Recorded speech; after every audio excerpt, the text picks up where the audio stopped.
Saya Ruby Rusli, saya diminta sama Bukalapak buat bercerita tentang identitas arsitektur Indonesia. Nggak berani saya terus terang, gitu. Karena menurut saya seperti tadi juga Mas Nirwan cerita, Indonesia itu sangat besar, budayanya sangat banyak. Untuk memberikan identitas itu akan sangat sulit ya. Yang mungkin yang akan saya coba hari ini adalah saya sebagai arsitek yang sekarang, arsitek yang bisa dibilang zaman yang modern lah sekarang gitu ya. Bagaimana saya mencari keindonesiaan pada karya-karya saya, karya kami. Jadi silakan dikritik, silakan dilihat bersama-sama karena terus terang juga jadi menjadi pertanyaan saya. Bagaimana mendapatkan karakter tersebut. Nanti akan ada 2 karya yang saya tunjukkan, satu rumah tinggal. Satu lagi adalah rumah publik, Pavilion Indonesia yang kita buat sama Mirandi dan Dani. Identitas arsitektur Indonesia. Oke, tadi Mas Nirwan juga cerita, ini rumah tradisional. Mungkin belum tepat ya disebut, mungkin lebih tepatnya tradisional Nusantara. Karena Nusa Antara di antara laut tanah, jadi ada di mana dari Sabang sampai Merauke. Kita bisa lihat ada Karo Batak, Toba Batak, Minangkabau, Kenya dan lain-lain. Dari sini secara bentuk aja kita bisa lihat nih, ini adalah satu contoh pengaruh kita tuh bisa dibilang kita Austronesia purba.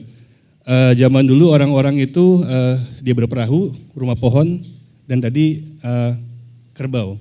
Jadi kerbau itu jadi salah satu kebanggaan karena kerbau itu dianggap sesuatu yang mahal zaman dulu, karena emang bisa memberi makan satu kampung kali ya gitu ya. Nah rumah-rumah ini kalau bisa dilihat itu ada komparasinya, Jepang, Batak Karo sama Jepang itu punya atap yang mirip, juga sama India. Kita bisa lihat dari rumah Bali dan rumah Korea karena itu asalnya sama dari area yang sama. Nah kalau kita lihat dari rumah tradisional ini, yang paling mudah terlihat adalah bentuk kaki, badan, kepala. Kepalanya seperti perahu, ada yang seperti perahu, ada yang seperti kepala kerbau. Lalu kakinya itu diangkat karena pada zaman dahulu orang-orang tinggal di atas pohon, jadi diangkat.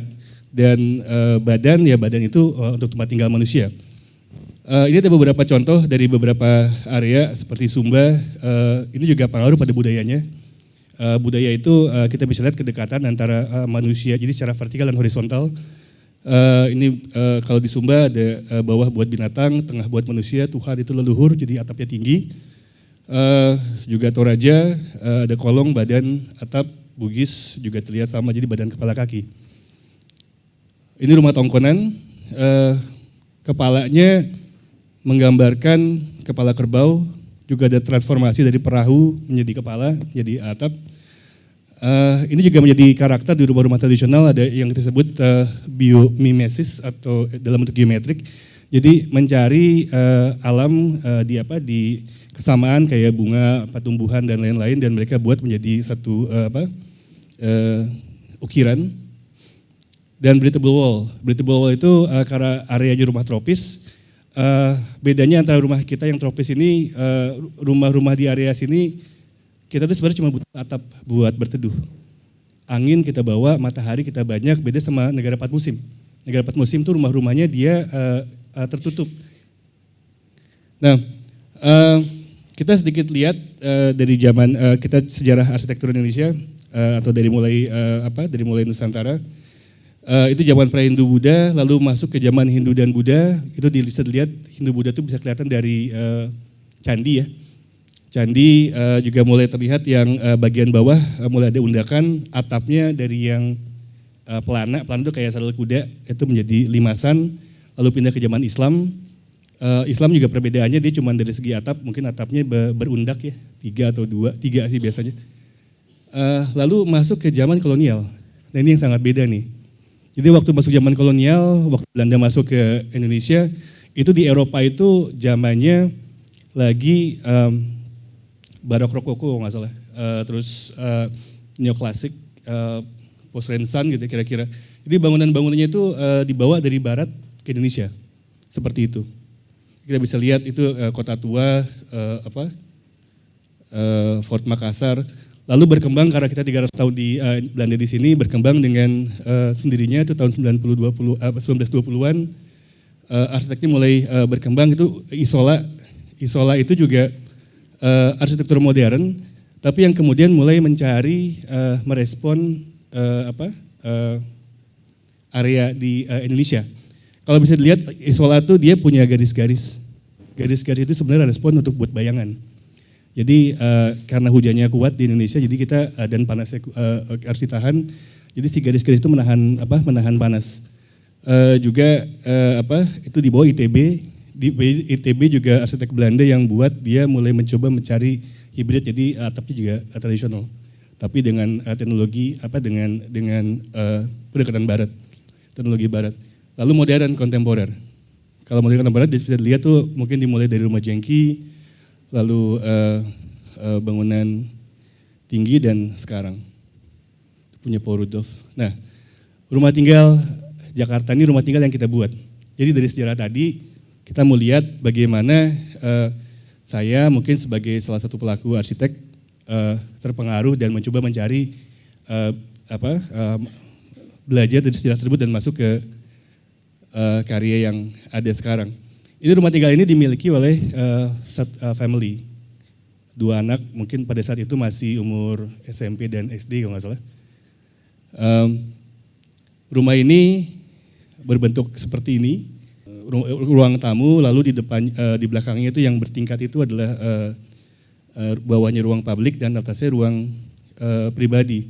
Kalau dilihat yang dicoba adalah kaki, badan, kepala, gitu. Kepalanya tetap pelana karena hujan harus ditahan dan tropis punya tritis sehingga menahan panas. Lalu bagian atas lebih pribadi dan bawahnya lebih publik. Itu strukturnya, seperti strukturnya. Nah, atasnya pelana itu bisa kita taruh sirip untuk memasukkan cahaya masuk ke dalam. Itu sama seperti rumah-rumah tradisional di mana dibilangnya garis-garisnya itu bisa breathable, tapi di sini saya nggak masukin angin, cuma masukin cahaya aja. Di bawah karena ini bangunan modern, jadi bagian bawahnya itu menggambarkan zaman sekarang. Kotak-kotak modern di bawah mungkin lebih seperti gudang ya gitu ya. Lalu atasnya seperti bata abu-abu. Ini bagian atasnya. Nah, bata yang dibuat di sini adalah penerjemahan dari breathable wall tadi. Di balik bata ini adalah ruang surface ya. Jadi kita pengen masukin angin ke dalam sana, tapi juga tidak panasnya supaya tidak terlihat. Nah, bahasa-bahasa yang dibuat di rumah ini adalah bahasa di mana mengingatkan kita pada kaca-kaca dipakai di zaman di Jawa dulu. Terus udah gitu kayu-kayunya dan ini bagian-bagian pintu dan lain-lain yang dalam rumah tersebut. Ini yang tadi saya tunjukkan breathable wall. Jadi si batanya itu dia masuk bisa melihat ke dalam, angin bisa masuk, tapi pandangannya tidak terlihat dari bagian dalam. Ini mungkin sekarang lagi zaman arsitek-arsitek sekarang lagi coba mengolah bata-bata ini. Nah, lalu yang kedua ada bangunan publik. Ini World Expo Milan. Waktu World Expo Milan itu dipimpin oleh Didi Petet, waktu itu almarhum. Ceritanya itu kita diberi tugas waktu itu sama Mas Didi, dibilang Rup, waktu itu sama Miranti juga sama sama Dani. Saya pengen bikin satu rumah Indonesia di Milan, dibilang. Tapi saya pengen rumah itu adalah Indonesia sekarang. Jadi dibilang, saya pengen mereka tahu bahwa kita tuh bisa seperti mereka, tapi tidak lepas dari keindonesiaannya. Itu tugasnya saya pikir cukup berat ya, karena kita pikir yang mau kita, kalau mau ditarik lagi kayak misalnya tadi arsitek tradisional gitu ya, kalau kita bikin kayak rumah Padang, rumah Bali, bagaimana, nanti yang lainnya gimana gitu. Kalau kita bikin kolase jadi cuma tempelan. Akhirnya kita bikin, yaudah deh gimana kalau kita bikin satu simbol yang bisa menggambarkan Indonesia keseluruhan rumah. Lalu kita dapat pada kata tanah dan air. Di mana tadi kalau dari segi F&B makanan bilang bahwa dari dulu zaman Indonesia itu sumber berbagai macam makanan, sumber makanan. Dan kenapa orang-orang barat datang ke Indonesia zaman dulu pun karena itu, karena sumber makanan tadi. Dan temanya pada saat itu adalah Feeding the Planet and Energy for Life. Akhirnya kita bikin oke deh tanah air. Apa yang bisa menggambarkan tanah dan air? Jadi waktu itu Jokowi itu dia lebih condong lagi mencoba menggalakkan maritim, Indonesia sebagai negara maritim. Jadi kita angkat aja maritimnya, apa yang kita bisa angkat menyimpulkan maritim. Lalu kita ketemu ini, bubu ikan. Bubu ikan kita lihat, bubu ikan itu sebuah alat buat menangkap ikan dan apa yang menarik dari bubu ikan itu adalah anyaman. Jadi yang kita pikir, udah deh gimana kalau kita bikin anyamannya. Jadi dari sini kita terjemahkan anyaman dan metode sekarang. Metode pada saat itu ada metode namanya parametric architecture atau computational architecture. Mungkin kalau ada teman-teman arsitek di sini ada yang familiar. Jadi computational architecture itu adalah sebuah metode di mana arsitektur itu sudah mulai bisa dihitung secara komputer. Jadi kita bisa menghitung titik X, Y, Z dengan tidak cuma digambar, tapi kita sudah bisa menggambarkan dan dihitung gitu. Lalu kita coba kita bentuk itu, lalu itu bentuknya. Jadi terjemahan kita terhadap bubu ikan dan anyaman. Jadi seperti tadi waktu kita bilang bahwa rumah tradisional itu kan kepalanya berbeda-beda ya. Jadi kita juga sama kita angkat di atas.